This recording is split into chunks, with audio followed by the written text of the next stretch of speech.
आणि यानंतर पुणे विधान परिषद निवडणुकीसंदर्भात मोठी अपडेट समोर येतेय। विधान परिषदेचा उमेदवारी अर्ज मागे घेण्यासाठी राष्ट्रवादीचे सुनील टिंगरे जिल्हाधिकारी कार्यालयामध्ये दाखल झालेले आहेत।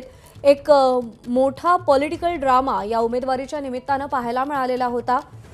काकडे यांना उमेदवारी जाहीर झाल्यानंतर सुनील टिंगरे यांच्या नाराजीची चर्चा होती आणि त्या दिवशी 2 फॉर्म भरले गेले होते। एक होता विक्रम काकडेंचा आणि दुसरा सुनील टिंगरेंचा।